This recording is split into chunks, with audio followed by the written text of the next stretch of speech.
Hello guys, welcome back to another video. Today we learn how to make our laptop power efficient. If it's power efficient, we can make it more power efficient. So if you want to save battery life of your laptop, this video is for you. So you just need to do a right click on Windows icon and then go to power option. Now the power option.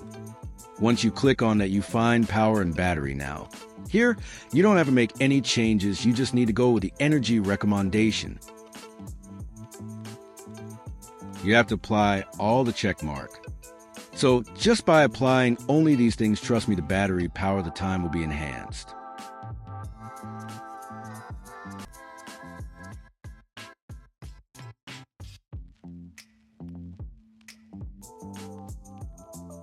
Alright, you can also make power mode best power efficiency, or you can keep it the balance UOTU. So you can try according to yourself and make your laptop more efficient.